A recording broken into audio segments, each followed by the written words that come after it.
Mesdames et messieurs, bonsoir. On vous retrouve encore sur ce plateau de Solutions TV avec beaucoup de plaisir pour cet autre rendez-vous, cette autre édition de l'heure de solutions. L'heure de solutions, pendant 1 heure, on aborde des thématiques, vous le savez, autour des questionnements, autour des inquiétudes, autour des problèmes vécus au quotidien. L'heure de solutions, on le fait avec vous. Vous êtes des participants. Certainement, vos contributions, vos avis comptent. Vous retrouverez alors cette émission, l'heure de solutions, 2 fois la semaine, le lundi et mercredi à partir de 20h30. Les rediffusions se font le mardi, 18h20, samedi, 12h30, 20h30 et le dimanche, 9h, 21h. Nous allons encore recevoir une fois de plus sur ce plateau de Solutions TV, l'homme de Dieu, l'apôtre Samuel Tateux. Bonsoir, apôtre Samuel. Bonsoir, Franck Eddy. Mesdames, Messieurs, bonsoir. Ravi de vous savoir là encore pour cette autre édition.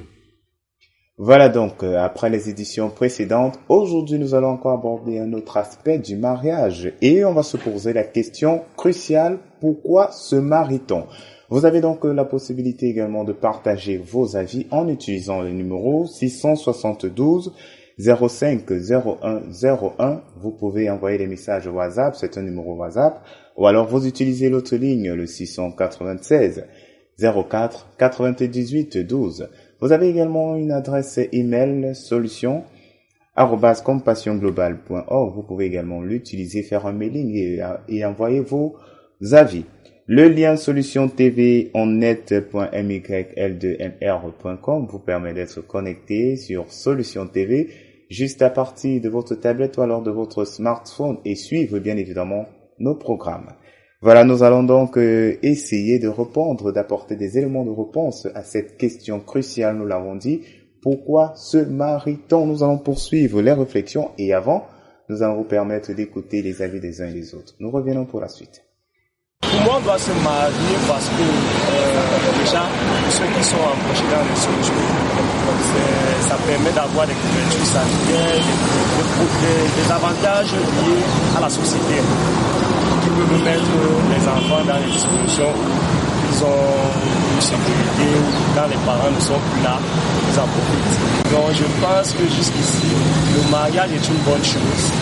Ça permet déjà d'identifier le partenaire ou la partenaire avec qui on est. Mais c'est beaucoup plus pour l'intérêt de notre progéniture. Moi, selon mon humble avis. Je me marie aussi premièrement pour moi, c'est pour faire mes enfants, pour me responsabiliser, quoi. Pour être aussi une femme à respecter, comment. Je ne veux pas avoir des enfants et laisser le mariage. Pour moi, c'est pas bien. Je ne veux pas ça. Pour moi, je veux être avec quelqu'un avant d'accoucher les enfants, quoi. Oui. Je veux être avec quelqu'un, comme je dis, être responsable là, non, avant d'avoir les enfants. Voilà. C'est comme ça pour moi. Moi, je ne veux pas accoucher n'importe comment. Je veux rester, regarder mes enfants à côté d'un homme aussi, comme ça. Un homme, non, pour rester avec un homme qu'il est le père des enfants. On regarde les enfants là à deux. Tout simplement qu'on doit se marier parce qu'on doit assurer sa progéniture. Ça c'est d'un. De deux, ça amène également se marier pour être plus responsable. Et également, je pense que ça entre dans la logique de la vie. Il voudrait qu'un homme quittera son père et sa mère et s'attachera à une femme. Je pense même sur le plan biblique, il est dit que l'homme quittera son père et sa mère et s'attachera à une femme. Je pense que voilà les raisons pour lesquelles un homme devrait se marier. C'est simple que ça. Bon, pour moi, ma façon de voir, c'est qu'on doit se marier lorsqu'on veut être responsable. Faire des enfants. Bon, on peut bien faire des enfants sans être marié, mais ça dépend des conditions de vie de chacun. Moi, j'ai choisi de me marier parce que je veux me responsabiliser, construire ma part de propre famille, comme mon père a construit sa part. Pour moi, le mariage, c'est beaucoup de choses. Ça me fait éviter certains risques. C'est quoi? Comme présentement, moi, je suis en train de fermer là, je rentre à la maison, ok, s'il n'était pas marié, il devait rentrer à la maison, trouver qui? peut-être après la fermeture de ma boutique, je me retrouve au bar. Là, au bar, peut-être tu peux te retrouver en train de discuter avec quelqu'un ou bien à la fin de tout le monde, peut-être tu reçois un poignard. C'est pas normal. Moi aussi, le mari, c'est moi-même. Voilà, donc nous avons eu ces avis donc de ceux qui ont accepté volontairement de le partager. Cette fois-ci, nous allons nous tourner vers l'homme de Dieu pour mieux approfondir nos réflexions. Cette fois-ci, homme de Dieu, selon vous, quelle peut être la raison d'être du mariage? La raison d'être du mariage. Vous savez, en tant que prédicateur, nous revenons toujours au commencement. Jésus lui-même, pour parler du mariage, a parlé du commencement.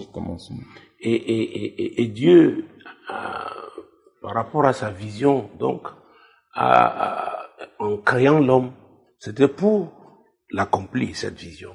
Et le mariage étant la première institution qu'il a créée, dont le mariage est capital pour l'accomplissement des desseins de Dieu. Bon, maintenant, si on s'écarte des desseins de Dieu, pourquoi va-t-on se marier? Et quand la Bible dit mieux vaut la fin d'une chose que son commencement, dans ce domaine-ci, les choses peuvent bien commencer. Oui, elles peuvent bien commencer parce que vous vous plaisez, vous êtes jeune. Tout est radieux. Mais s'il n'y a pas une vision, la vision de Dieu pour vous, et cette vision de Dieu, on ne peut l'accomplir que si on a la crainte de Dieu. Alors, si on est en dehors de ce champ-là, on va échouer. Même si on a tout ce que le monde peut apprécier, n'est-ce pas, au niveau matériel et financier, on va échouer. Je peux le dire parce que je rencontre des gens ici et ailleurs, pendant mes voyages, n'est-ce pas, qui sont admirés, adulés, enviés. Mais à vrai dire, quand vous vous retrouvez en tête à tête et que la personne s'ouvre, vous imaginez la profondeur de sa souffrance. Parce qu'il y a un grand vide. Un vide qui ne peut pas être vu avec les yeux physiques. Un vide qu'on s'efforce, n'est-ce pas, de combler par les apparences. Mais il est là. Il mine la vie de la personne. C'est pourquoi je dis toujours, quand on éloigne Dieu, quand on s'écarte de Dieu, à vrai dire, c'est une aventure, n'est-ce pas, dans laquelle on s'engage, mais une aventure avec le diable. Parce que Jésus a dit dans Jean chapitre 10, verset 10, c'est partie A, que le voleur ne vient que pour voler, égorger et détruire. Et la Bible dit aussi que le diable est le père du mensonge. Donc si Dieu n'est pas là, c'est le diable. J'ai l'habitude de dire qu'il n'y a pas de situation médiane, il n'y a pas un camp intermédiaire. Refuser de s'engager, de suivre le Seigneur, c'est s'engager volontairement ou involontairement, consciemment ou inconsciemment, à se laisser manipuler, n'est-ce pas, par le diable. Que ce soit clair. Alors, pourquoi est-ce qu'on se marie? J'ai dit que la Bible doit être notre référence. Genèse, chapitre 2, verset 18. L'Éternel Dieu dit, « Il n'est pas bon que l'homme soit seul. Je lui ferai une aide semblable à lui. » Il n'est pas bon que l'homme soit seul. Alors, cet homme-là était déjà en train de travailler. Il gardait le jardin, il le cultivait. Il l'administrait. Il dit à ce niveau, l'Éternel, son Créateur, dit, il n'est pas bon, il fait un constat que l'homme soit seul. Il dit, il va lui faire une aide. On ne peut pas aider un paresseux. On aide quelqu'un qui est en train de travailler. On aide quelqu'un qui est en activité. N'est-ce pas? Oui. Très bien. Maintenant, verset 19. L'Éternel Dieu forma de la terre tous les animaux des champs et tous les oiseaux du ciel, et il les fit venir vers l'homme pour voir comment il les appellerait, et afin que tout être vivant portât le nom que lui donnerait l'homme. Le nom que lui donnerait l'homme. Un homme qui était dans son ministère, qui était en train de travailler. C'est ça. Et il a reçu donc cette responsabilité de donner à chaque animal un nom. Vous imaginez l'intelligence de l'homme. Et le verset 20. Et l'homme donna des noms à tout le bétail, aux oiseaux du ciel et à tous les animaux des champs. Mais pour l'homme, il ne trouva point d'aide semblable à lui. Pour l'homme, il ne trouva point d'aide semblable à lui. Donc Dieu crée la femme pour résoudre un problème.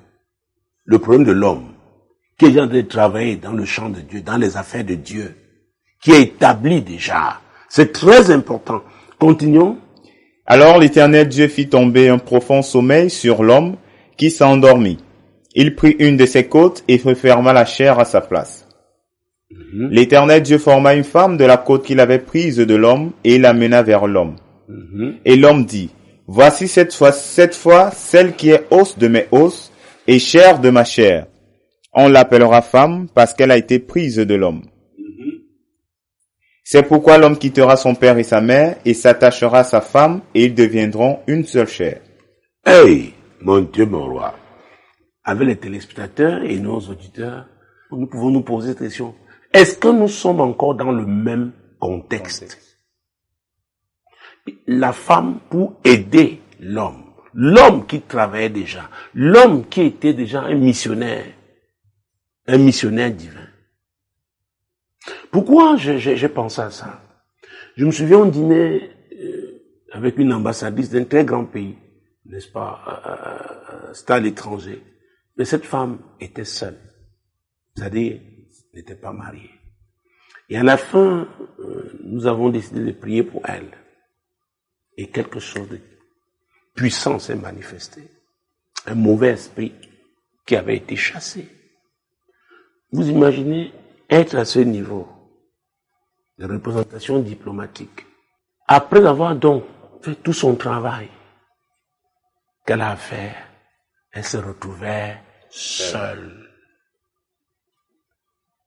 Et elle ne va pas s'ouvrir à n'importe qui. Elle ne parlera pas au premier venu. Mon Dieu. Nous ne sommes plus dans le même contexte. Il y a des femmes qui travaillent aujourd'hui à un haut niveau. Et j'ai un autre exemple, c'était une des représentantes, n'est-ce pas, du système des Nations Unies, un des grands départements, qui, elle, était mariée, mais elle était en poste ailleurs. Son mari est venu pour que il retourne parce qu'il était au pays. Et il avait lui aussi son business. Et je me souviens, j'étais en transit, quelque part, nous sommes rencontrés dans ce salon VIP. Je ne sais pas ce qui s'est passé, peut-être c'est la télé, et on s'est mis à parler. Et elle a réalisé que j'étais pasteur.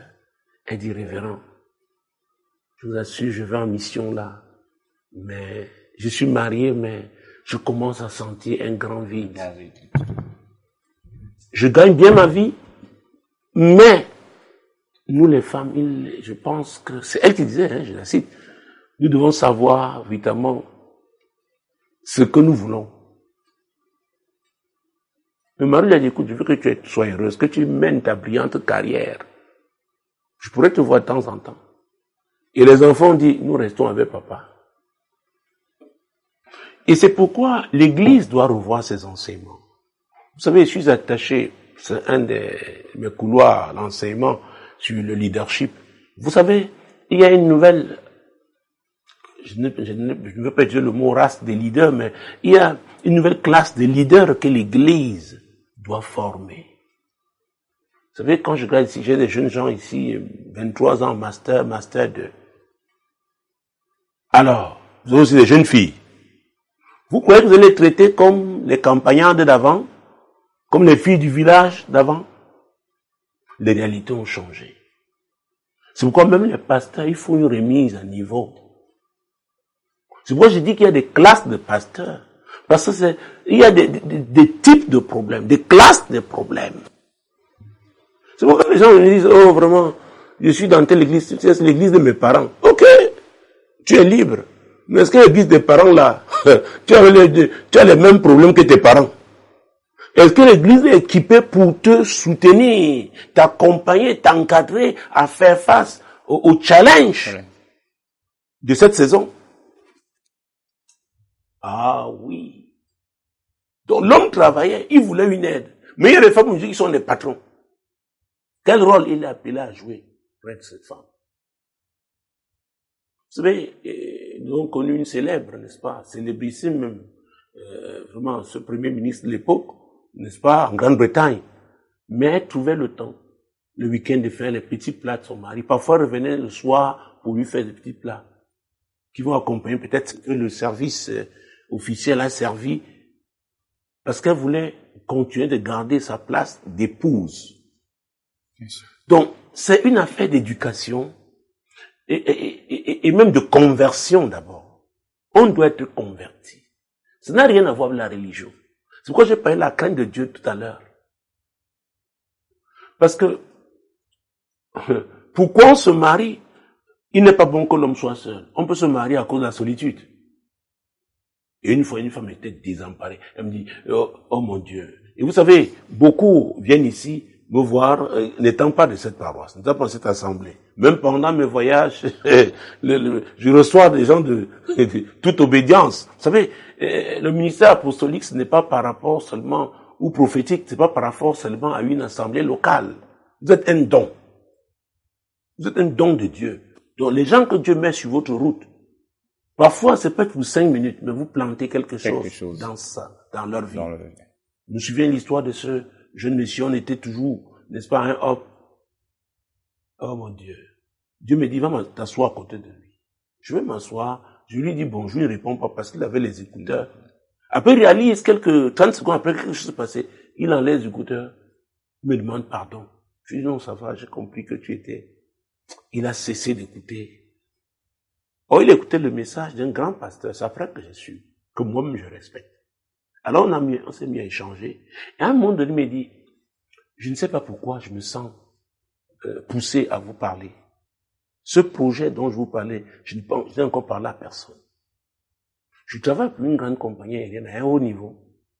Mais j'ai toujours eu un projet. Je veux faire dans comment je dis, le courrier express. Je veux faire, mais louer des avions. J'ai le projet, je le regarde.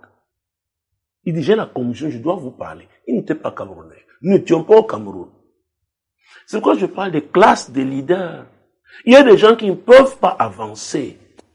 Parce que, écoutez, la Bible dit dans le Somme 133 que l'huile là, ça tombe, lisons ça, le Somme 133. Voici, oh, qu'il est agréable, qu'il est doux pour des frères de demeurer ensemble.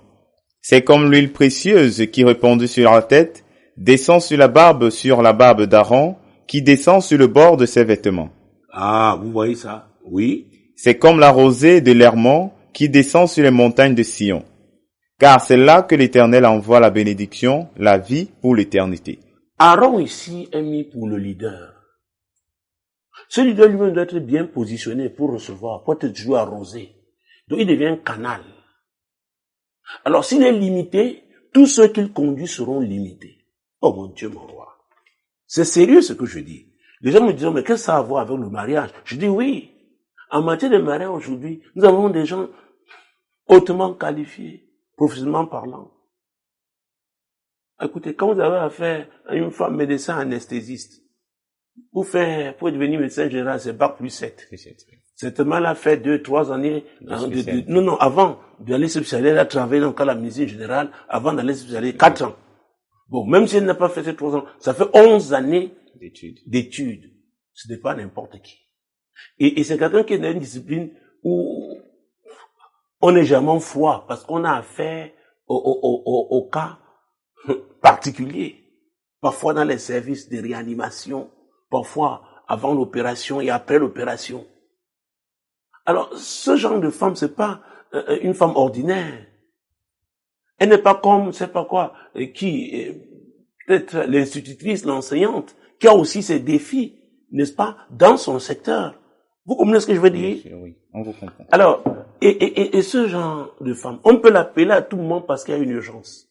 Parfois, ça peut être, je me souviens le cas il y avait un grave accident du côté d'EDA, et c'est même un de ses collègues qui a même laissé sa vie dans cet accident. C'est elle qui a été dépêchée avec l'ambulance de ce grand hôpital pour aller là-bas. Alors, quand vous voyez des gens qui gèrent des situations aussi pointues, aussi délicates, ce sont des personnes qui, dans le mariage aussi, ont un certain caractère, une façon d'être. Il faut pouvoir les manager. Il faut un niveau d'homme. Ah oui, une classe d'homme. Ça n'a rien à voir avec les diplômes. Ça a à voir d'abord avec l'appel de Dieu. Est-ce que c'est l'homme que Dieu a prévu pour elle? Parce que cet homme-là, si c'est Dieu qui a prévu, s'il est bien encadré, il sera équipé pour gérer les défis de cette femme. Bien sûr. Est-ce que vous me suivez? Oui. Donc, ce n'est pas une femme ordinaire. Je parle de niveau de responsabilité. Et en Afrique, beaucoup de femmes aspirent au mariage. Quelle que soit leur profession, elles veulent se marier dans la plupart du temps. Parce que moi, je suis de ceux qui, quand on me sollicite pour un conseil pour le mariage, je dis toujours, si on est appelé à se marier, on ne doit pas faire les choses pour faire plaisir, n'est-ce pas, à sa famille ou à la communauté. Ah oui, oui, oui. Ah oui. Donc il y a des gens qui ne peuvent pas supporter vivre avec une femme dans une même maison. Il y a des femmes qui ne peuvent pas supporter être sous l'autorité d'un homme. Les raisons peuvent être diverses, mais il y a des causes spirituelles aussi. Donc, première réponse, il a dit on peut se marier à cause de la solitude. Dieu a dit il n'est pas bon que l'homme soit seul. Alors maintenant, une femme de haut niveau qui travaille, parce que Adam travaillait, c'est pourquoi je suis là pour dire que nous ne sommes plus dans le même contexte. Et qui, après avoir eu tous ces cas difficiles, peut-être, c'est pas, dans son service de réanimation et autres, elle doit revenir à la maison. Parce qu'on encaisse, hein. Même nous-mêmes les pasteurs, le seul fait d'écouter les gens là, vous encaissez. Il faut pouvoir vous libérer. Ce qu'il vous faut toujours des activités annexes qui vous permettent de vous dégager, Ah oui, les gens croient que c'est le jeu. Sinon, au bout de quelques temps, vous êtes bousillé. Il faut savoir se retirer. Et il y a une classe de pasteurs qui n'a pas eu cette formation. C'est pourquoi quand vous les retrouvez à un moment comme saturés, comme dépassés, et se retrouvent dans certains travers, il est facile de les accuser, mais vous ne savez pas qu'ils ont accumulé une série de pressions. Ils n'ont pas pu, ils ne savaient pas comment se libérer. Je le dis parce que le Seigneur m'a accordé la grâce, n'est-ce pas, de me retrouver à des grandes plateformes au plan international. Et j'ai été avec des aînés, 50 ans dans la foi. Il n'y a pas longtemps, il y a un apôtre qui a 50 ans de ministère qui est venu me rendre visite ici. Vous comprenez ce qu'il dit? Oui. On apprend des grands, on apprend des aînés. Mais quand on reste toujours dans son enclos, on ne saura pas comment faire. On risque de rester au même niveau. Et qui n'avance pas va faire quoi? Tout ce qui stagne va régresser. Donc on a pu nous sommes plus dans le contexte du jardin d'Éden. C'est très important. Il y a des femmes chefs d'entreprise. Donc pendant qu'elle avait vous le soir, elle pense à ses échéances. À la banque. Elle pense au salaire à payer. Elle pense à ses ennuis fiscaux. C'est une femme manager. Maintenant, elle a un enfant. Elle a des enfants. Elle a aussi un mari qui était un autre enfant. Parce qu'en Afrique, les hommes aussi. C'est pourquoi il y a un travail à faire. Je vous ai dit ici, je l'ai confessé, que pendant longtemps, j'ai pratiqué ce que j'ai trouvé à l'église. C'est-à-dire que quand on parlait de mariage, qu'il faut seulement former les femmes. Ça, c'est un peu notre background traditionnel. Mais je suis convaincu aujourd'hui que dans le suivi des fiancés, on doit même plus se concentrer sur l'homme que la femme. Je vous dis, je parle en tant qu'homme. Parce que la plupart des problèmes que j'ai aujourd'hui, ce sont les hommes d'abord. Ils ne savent plus quelle place occuper. Ils sont un peu désemparés. Ils ont affaire aux femmes cultivées, aux femmes diplômées, aux femmes qui, avant de vous poser une question, va sur le net, a déjà toutes les réponses avant de vous regarder droit dans les yeux. Ah oui. Aux femmes qu'on peut plus tromper n'importe comment. C'est compliqué. Et vous savez, les Africains ne supportent pas qu'on leur pose une série de questions. C'est pourquoi il faut être à la hauteur. Tout à fait, bien sûr. Et pour être à la hauteur, il faut avoir un coach qui va vous amener à ce niveau. Vous savez, il n'y a pas longtemps, un de mes fils ici, sa femme voulait tellement manger de poisson braisé. Et il lui a fait la promesse. Alors, Le jour arrivé, il n'avait pas l'argent, mais une dame lui a donné l'argent qu'il devait remettre à sa femme. C'était dans le cadre d'une tontine, quelque chose comme ça, une réunion. Alors, il a appelé sa femme et dit, retrouvons-nous où on mange souvent le poisson. La femme était contente, elle s'est mise, elle était coquette. Ils ont bien mangé. Ils sont retournés à la maison. Après, il dit, chérie, tu sais, toi me dis que nous ne passons pas de moments difficiles. Le poisson là qu'on a mangé là, c'est l'argent, ton argent que l'autre m'a donné. La femme s'est gâtée. Je lui ai dit, mais mon fils, tu as fait ça. Il dit, papa, on a mangé à deux. Je lui ai dit, mais tu peux être aussi naïf. Tu joues avec l'argent de la femme. Hey! Laisse la femme te donner, mais n'essaye pas de... Il dit qu'il n'a pas dormi toute la nuit. Mais dit, papa, on ne peut même pas prier le matin. Quel genre de prière? La prière dit qu'il faut s'accorder, non? Dieu dit qu'il faut s'accorder. Pourquoi voulais-tu que quelqu'un prie avec toi quand vous n'êtes pas en accord? Ce serait une activité religieuse. Donc vous voyez comment les hommes, leur lacune. Si la femme pouvait rejeter le poisson là, elle aurait fait. Heureusement, quelques temps après, il a eu une opportunité, il est venu rembourser et il a eu la paix. Donc, la solitude est un problème, donc, je voulais le dire, aussi bien pour l'homme que pour la femme. Regardez le secteur privé, et comment on travaille. Et quand vous êtes cadre, parfois jusqu'à 22 heures, parce que vous devez remettre un rapport. Parfois, c'est une multinationale, il faut l'envoyer à l'étranger. Vous êtes représentant, il faut. Je sors de quelque part où j'ai eu affaire à un représentant d'une grande multinationale qui est au Cameroun parce que il veut faire connaître leur marque. Donc ça tombe plus bien parce que moi j'ai été dans le secteur. Donc, vous comprenez les défis de ce type. Il voyage. Parce qu'il représente cette grande société sur un grand secteur, sur une grande région. Donc, il n'est pas toujours là. Alors, quel type de femme faudra-t-il pour ce type d'homme qui pourra gérer ces moments de solitude? Est-ce que vous comprenez? Tout à fait. Pourquoi se marie-t-on? Donc, la solitude peut être une des raisons. Chapitre 1 de Genèse, versets 27 à 28. Dieu créa l'homme à son image, et il le créa à l'image de Dieu. Il créa l'homme et la femme.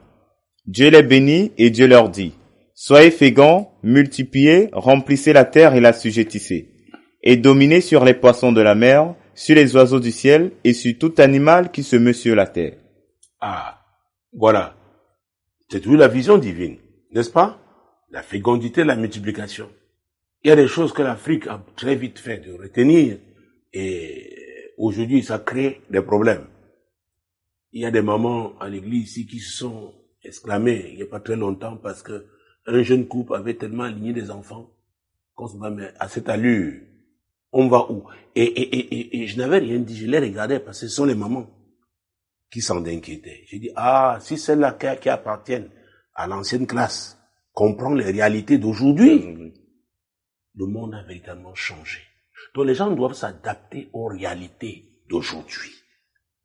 Et l'Église doit vraiment anticiper en préparant cette jeunesse, pas seulement la jeunesse, et même l'ancienne génération à pouvoir soutenir cette jeunesse, considérant les réalités qui sont les leurs aujourd'hui. Ça ne pas les retarder avec des traditions qui n'ont rien à voir, qui sont d'ailleurs incompatibles avec leurs défis actuels.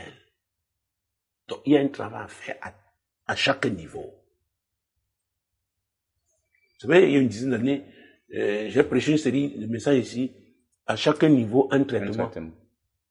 Il y a des classes. Donc, soyez féconds, multipliez-vous. Oui, il y en a qui se marient, et je crois qu'on a suivi, pour faire des enfants. Parce que Dieu voulait qu'on occupe toute la terre. Et Dieu tenait à ça. Vous allez voir dans Genèse chapitre 11. Dieu tenait à ça. Genèse chapitre 11, verset 1 et suivant. Toute la terre avait une seule langue et les mêmes mots. Comme ils étaient partis de l'Orient, ils trouvèrent une plaine au pays de Chinéa et ils y habitèrent. Ils se dirent l'un à l'autre, allons, faisons des briques et cuisons-les au feu. Et la brique leur servit de pierre et le bitume leur servit de ciment. Ils dirent encore, allons, bâtissons-nous une ville et une tour dont le sommet touche au ciel, et faisons-nous un nom afin que nous ne soyons pas dispersés sur la face de toute la terre. L'Éternel descendit pour voir la ville et la tour que bâtissaient les fils des hommes. Alors, vous voyez, Dieu, sa vision était que les hommes se répandent sur toute la terre, donc se multiplient. Mais voilà une communauté qui a dit que non, nous ici, là, nous allons rester là, nous allons créer une tour, on la construire, nous allons nous retrouver là-bas au ciel. Quelle était la suite? Et l'Éternel dit, voici, ils forment un seul peuple ayant tous une même langue, et c'est là ce qu'ils ont entrepris. Maintenant, rien ne les empêcherait de faire tout ce qu'ils auraient projeté. Allons, descendons, et là confondons leur langage, afin qu'ils n'entendent plus la langue les uns des autres. Et l'Éternel les dispersa loin de là sur la face de toute la terre, et ils cessèrent de bâtir la ville. Alors, donc, Dieu voulait qu'en se étant fécond et en se multipliant, les hommes remplissent la terre. Est-ce que Dieu a encore ce souci aujourd'hui? Je pense que non. Non. C'est très important. Puisqu'aujourd'hui, d'ailleurs, il y a des peuples qui sont comme des apatrides aujourd'hui. Et c'est terrible. C'est-à-dire non pas de nationalité, non pas de terre vraiment qui soit à eux, ces peuples-là. Aujourd'hui, il y a les barrières qui sont érigées, n'est-ce pas, pour empêcher l'immigration. L'immigration, oui. Illégale. Il y a des choses, quand vous apprenez, et parfois même, nous, les Africains, nous sommes parqués là-bas, et même nos compatriotes, parfois des femmes qui veulent tomber enceintes, en espérant qu'en étant enceintes, elles seront admises au camp, de l'autre côté, parce qu'elles sont enceintes. Il y a des femmes qui s'arrangent à tomber enceintes et entreprennent le voyage. Incroyable. Cela veut dire que les gens ont leur projet. Mais un projet qui ne va pas se limiter à eux. Parce que quand cette femme qui veut tomber enceinte et prendre la route de l'immigration pour se retrouver à la porte d'une grande nation, en espérant que son État va, n'est-ce pas, favoriser son accès. Donc, voilà le fœtus qu'elle porte. C'est une vie, n'est-ce pas? Et cet enfant-là a un père qui peut-être n'a pas été associé à ce projet. Oh mon Dieu, Jésus-Christ de Nazareth. Oui, qui n'a pas été associé à ce projet dans la plupart du temps. Donc, c'est pourquoi les gens, on ne sait pas. Jérémie disait, malheur à celui qui se confie en l'homme. Il disait que le cœur de l'homme est tortueux et mauvais. Par-dessus tout. Donc on ne sait pas, parfois les gens ont des plans A, B, C, D dans le mariage. Et on parle aujourd'hui des mariages simulés, des mariages blancs. C'est pourquoi dans certains pays, quand vous vous retrouvez dans ce pays-là, notamment en situation irrégulière, si l'une des personnes, c'est-à-dire le mari ou la femme, et il faut se marier, vous allez passer par une commission. Et la commission qui va envoyer votre dossier chez monsieur le procureur, qui lui devra décider si vous devez vous marier ou pas. Et j'ai vu, c'est incroyable, le stress qui bouscule, qui hante ces gens pendant qu'ils attendent les résultats. Pourquoi? Parce que on a compris que beaucoup se marient maintenant pour avoir les papiers. Ah ouais? Pourquoi se marie-t-on? Vous voyez qu'on s'éloigne du projet, n'est-ce pas, la vision que Dieu avait. Ce Dieu qui n'a plus le même souci. Dans certains pays, aujourd'hui, on parle de limitation des naissances, de façon officielle.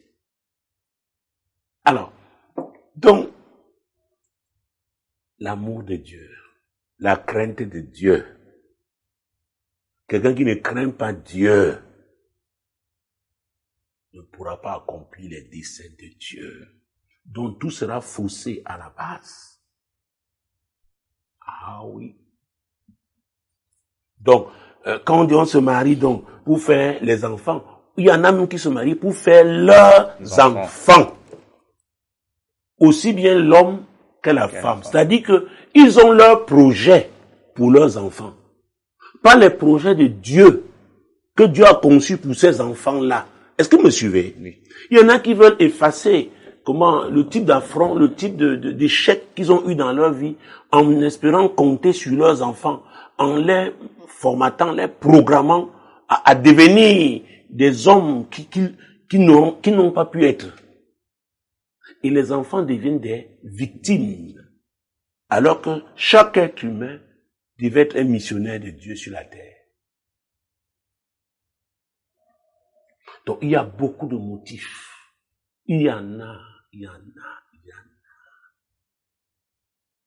savez, je regardais un jour à la télévision, et on rapatriait, n'est-ce pas, des Africains qui étaient quelque part en Libye. Et parmi ces femmes, il y en avait qui avaient fait des enfants. Elles ne sont pas sûres qu'elles vont un jour reconnaître le père, le retrouver. C'est très compliqué. Pourquoi j'insiste sur cette affaire? Parce que, qu'on le sache, et ça je parle en tant qu'un ministre qui opère dans la délivrance prophétique, tout rapport sexuel est un acte de mariage. Ne venez pas se me présenter un certificat, c'est mon mari.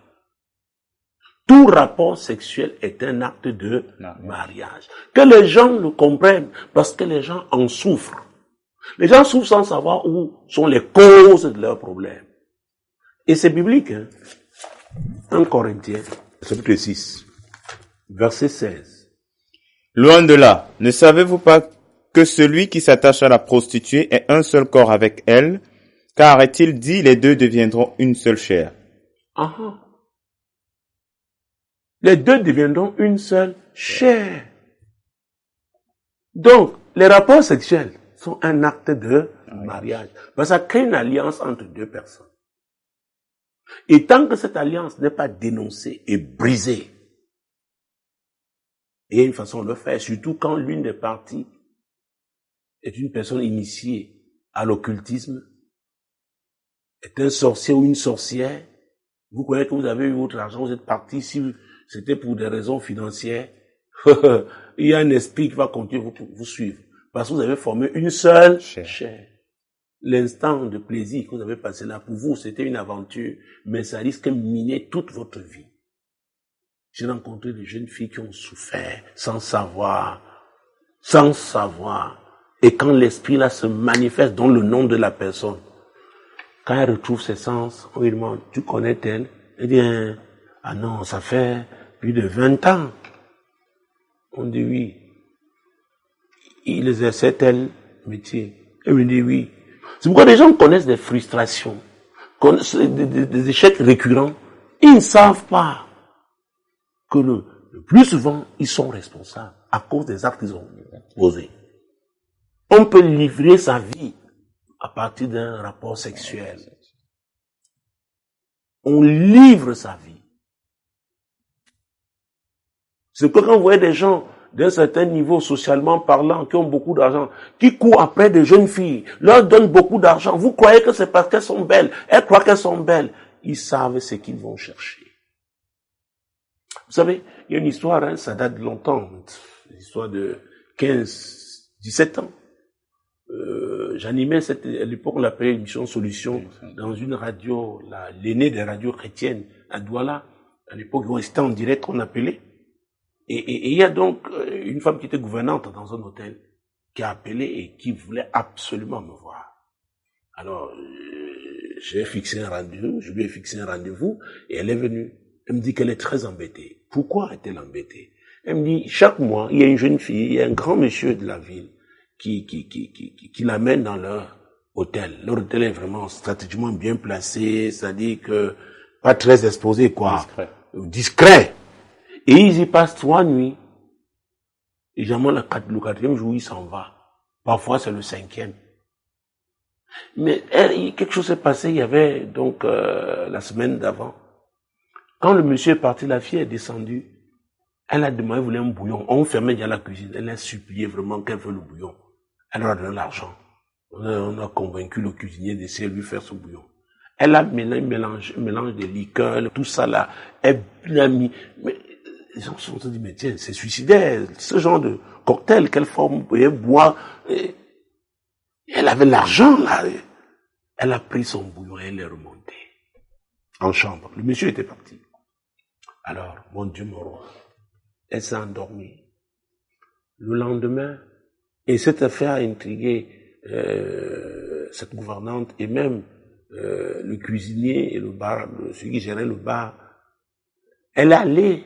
Donc on l'avait pas vu descendre depuis. Et donc on doit libérer à 12 heures. Il y a 14 heures par là. Avec le pass. Il y a des passes partout. Donc elle a ouvert, elle a trouvé étalé. Elle dit, Tata, je veux te parler. Il dit, qu'est-ce qu'il y a? Elle dit, Tata, viens. Je ne comprends pas.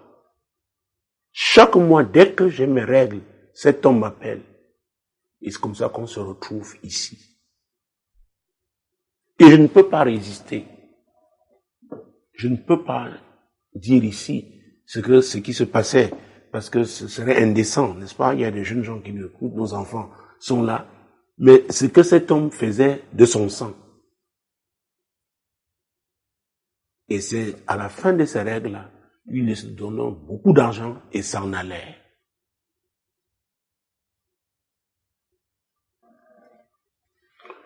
Nous devons faire attention. Nous devons faire très très attention. C'est pourquoi l'Église a la responsabilité d'enseigner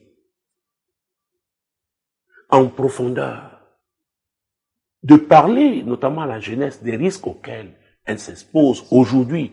Cette jeunesse pressée, cette jeunesse qui veut brûler les étapes, qui va avoir tout de suite. Il faut faire très attention. Et le sexe est une voie, oh mon Dieu, royale, qui permet, n'est-ce pas, au diable de prendre des gens en captivité, qui permet des échanges sataniques. Et là, nous sommes dans le domaine des transactions. Beaucoup de transactions spirituelles se font via les rapports sexuels. On peut vider quelqu'un. On peut vider un homme, vider une femme. Parce que ne croyez pas qu'il s'agit seulement des hommes. Il faut faire très attention. Pourquoi se marie-t-on? Il y a des gens qui s'engagent par devant monsieur l'officier d'état civil, alors qu'ils sont déjà engagés dans plusieurs mariages concernant les relations, n'est-ce pas, sexuelles qu'ils ont eues. Concernant des alliances dans lesquelles ils sont impliqués. Des alliances démoniaques. Donc, on peut donc se marier, je l'ai dit, parce qu'on se sent seul, on peut marier parce qu'on veut faire des enfants, et parfois ces enfants, c'est-à-dire que la femme a un plan pour ses enfants, un plan qui peut être différent de celui du mari. Vous entendez, ou c'est l'homme ou c'est la femme qui dit, hey, ne sois pas comme la famille de ta mère là, hein. Chez moi, c'est comme ça. Il dresse ses enfants comme il pense. Et de façon égoïste. Oh, Jésus-Christ de Nazareth. On peut aussi se marier par amour. Parce que si on parle pas d'amour, ce serait comme si je suis négatif. Toujours. Oh non, ne croyez pas, mesdames, messieurs. On peut se marier aussi par amour. Et ça devrait être l'amour de Dieu. Ah. Genèse, oui. Genèse 29. Genèse 29. Verset 18 à 20. Oui, très bien. Jacob aimait Rachel et il dit, je te servirai 7 ans pour Rachel, ta fille cadette. Et Laban dit, j'aime mieux te la donner que de la donner à un autre homme. Reste chez moi. Ainsi Jacob servit 7 années pour Rachel et elles furent à ses yeux comme quelques jours parce qu'il l'aimait. Parce qu'il l'aimait. Donc, il a voulu épouser Rachel par amour. Oui. Et c'est bien quand c'est par amour. Vous voyez, il a travaillé cette année qui fut à ses yeux comme quelques jours. Donc, il a payé le prix. Ça, c'est merveilleux. On doit se marier par amour.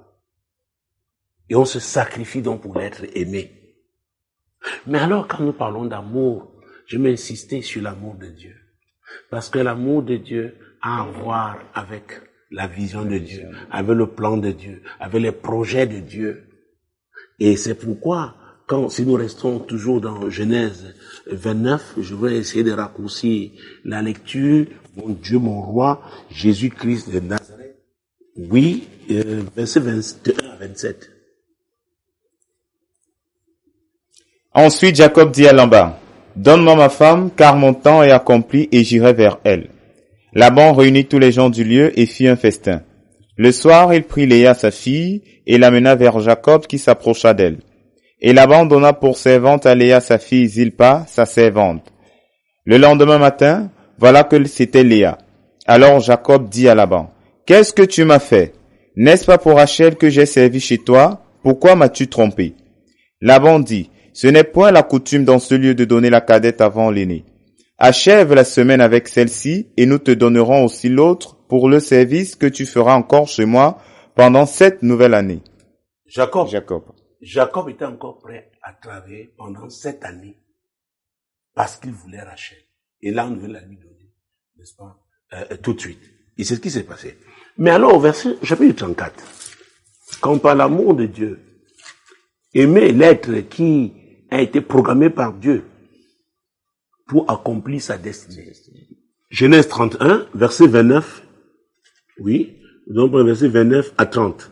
« Ma main est assez forte pour vous faire du mal, mais le Dieu de votre père m'a dit hier, garde-toi de parler à Jacob, ni en bien, ni en mal.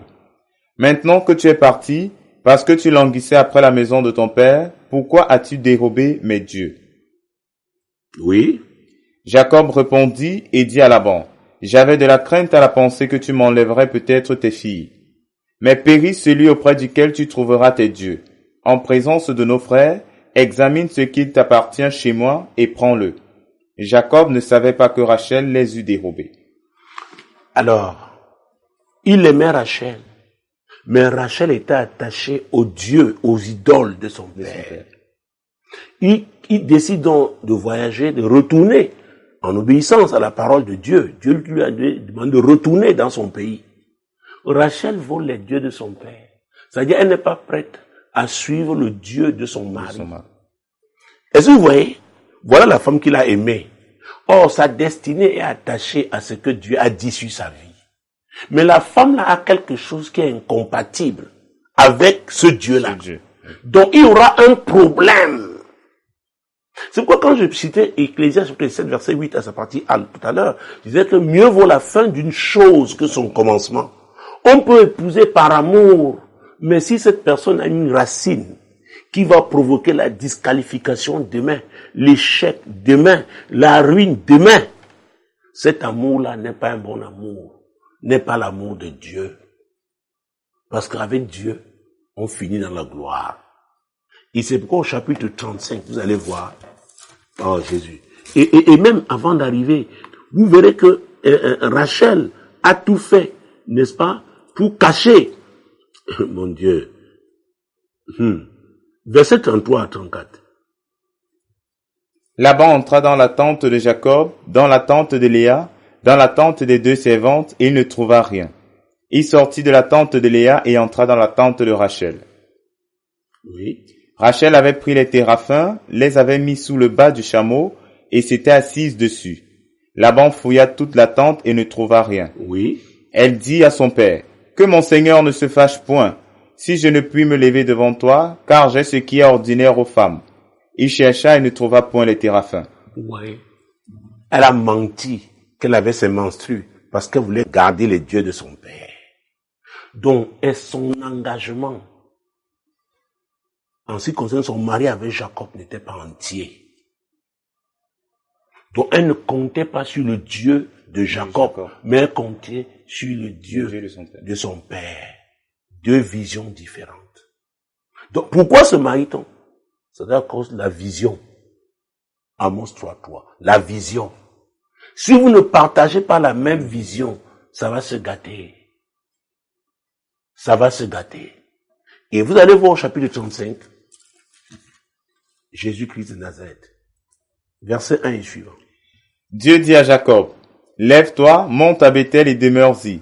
Là tu dresseras un autel au Dieu qui t'apparut lorsque tu fuyais Ésaü ton frère. » Jacob dit à sa maison et à tous ceux qui étaient avec lui, « Ôtez les dieux étrangers qui sont au milieu de vous, purifiez-vous et changez de vêtements.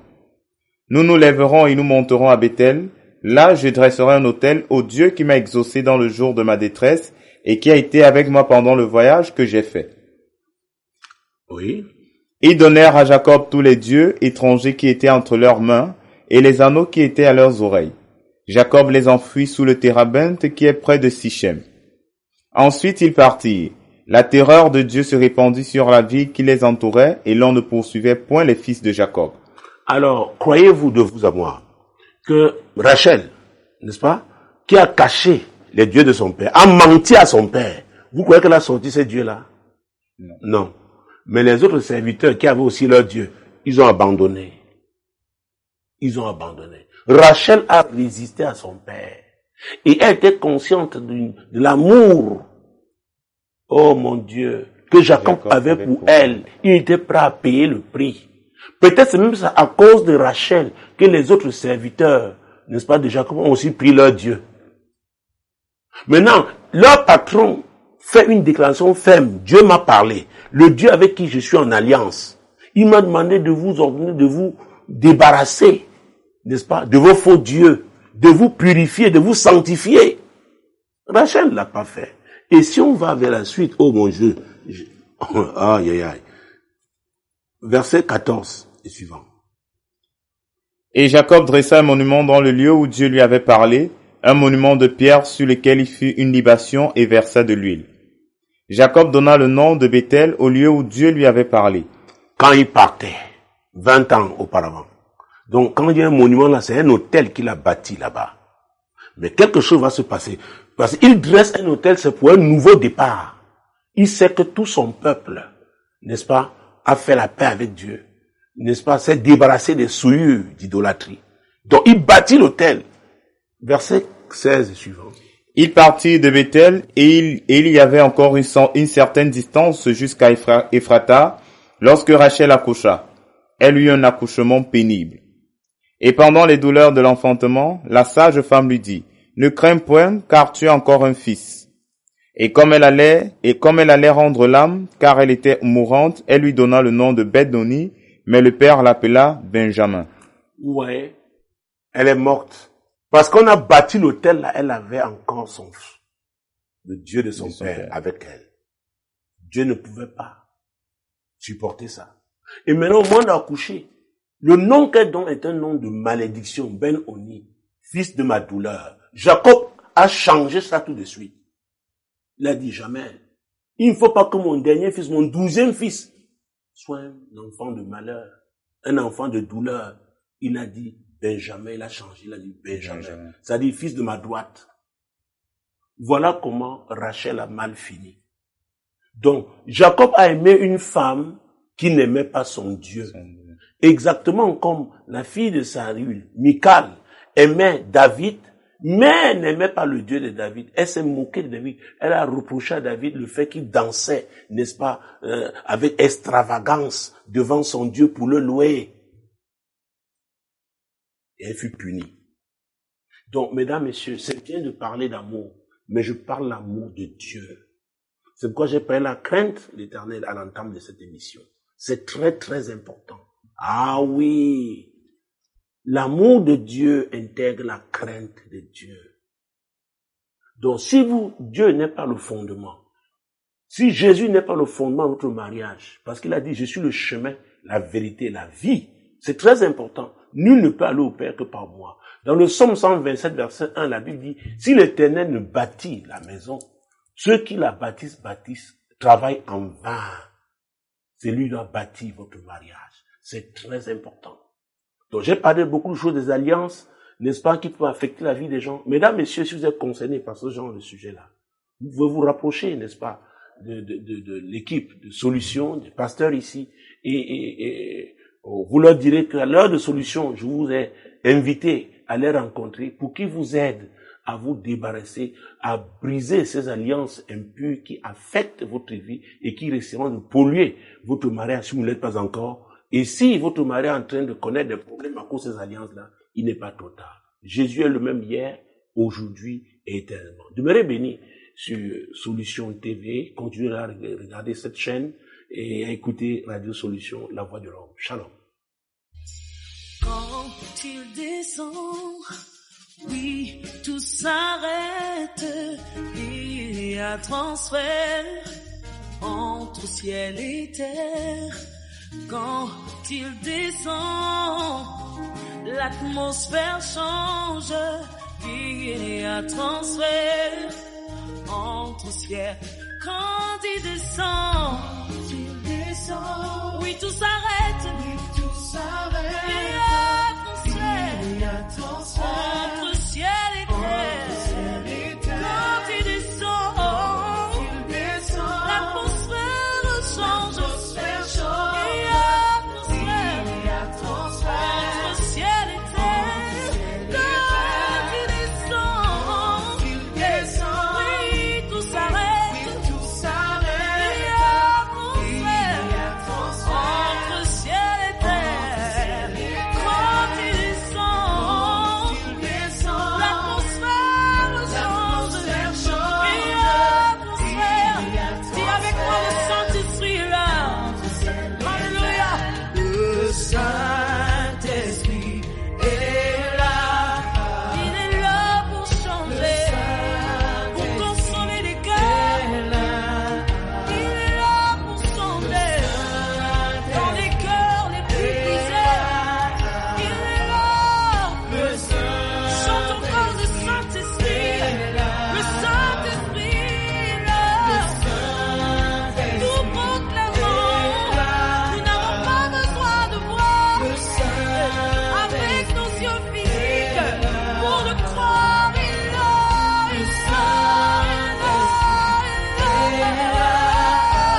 Alléluia. Et voilà ce qui arrive lorsqu'il descend. Les maladies s'enfuient. Les aveugles voient. Les paralytiques. Les stériles enfants. Les sourds entendent. Par sa puissance. Les maladies s'enfuient. Alléluia. Les aveugles voient. Alléluia. Les paralytiques sautent de joie. Sautent de joie par sa puissance. Les stériles enfants. Les sourds entendent. Adore-le avec la puissance. Comme le chant